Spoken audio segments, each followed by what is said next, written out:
So today I thought we'd take a peek inside the brains of engaged employees. Everybody wants to know what the secret sauce to employee engagement is.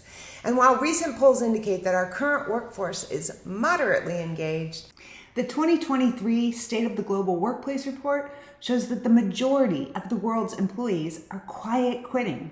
In fact, only 23% are actually thriving at work. Engaged employees look like this. They're passionate about their jobs. They love Sunday nights as much as Friday afternoons, and they have a very strong impact on company success.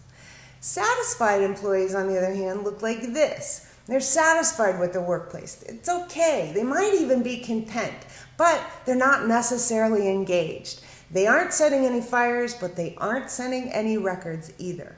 And even the ones that don't like their jobs don't hate them enough to leave.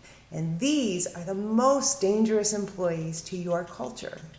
Neuroscience now gives us an understanding of how and why people feel engaged at work. It has everything to do with the neurotransmitters dopamine, serotonin, oxytocin, and cortisol. When people are passionate about their work, they look for new challenges, new learning, whatever it takes to do what they do better. And as all of this happens, dopamine is released. And dopamine is that reward and pleasure chemical, but it's also responsible for creating new learning pathways. Now, let's say someone recognizes your efforts, maybe a handwritten note from your boss, or a colleague stopping by to say, hey, way to go, or thanks for your help on that project. Now the brain releases a chaser of serotonin, another feel-good chemical. And when you take a look at recent polls, the top contributing factors to job satisfaction are respectful treatment, trust, feeling valued as a member of the team.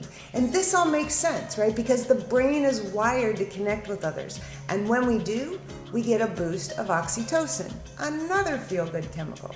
And all three of these chemicals, oxytocin, serotonin, and dopamine, they all stimulate activity in the prefrontal cortex, or this part of the brain right here.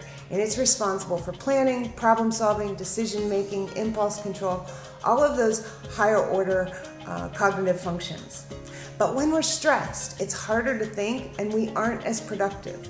And that's because even social or emotional stress, conflicts with a colleague, a micromanaging boss, harassment, all of those things register the same way in the brain as physical pain. They trigger a fear-threat response that releases cortisol. Because the brain is so incredibly efficient, cortisol shuts down the production of all of those other good chemicals and puts that thinking brain on pause so that it can allocate all of its resources to deal with the threat and ultimately survive. So if you want to keep your team engaged and doing their best thinking, keep the dopamine, oxytocin, and serotonin flowing with challenging work, a trusted team, and an attaboy once in a while. Those are the ingredients you'll find in the brains of your most engaged employees. Wow, right?